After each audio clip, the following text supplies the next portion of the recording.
الحادثة اللي حصلت يوم 10 أغسطس في الشاطبي مش حد واحد بس اللي غلطان، الحقيقة إن الكل غلطان، والمصيبة إن اتدفع الثمن أرواح بريئة ملهاش ذنب في أي حاجة.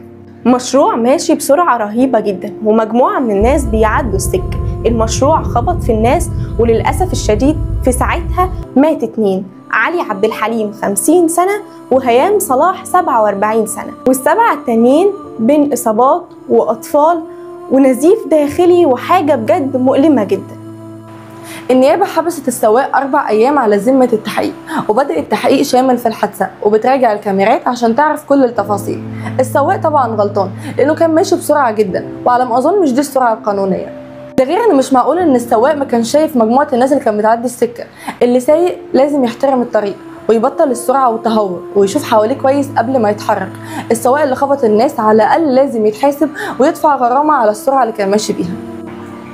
الحادثة دي بتأكد لنا إن إحنا لازم نغير سلوكنا. الشارع مش ملعب ومفيش حاجة اسمها أنا مالي. لما ننسى ده الأرواح بتروح، وفي الآخر ربنا يرحم اللي توفوا ونتمنى شفاء المصابين.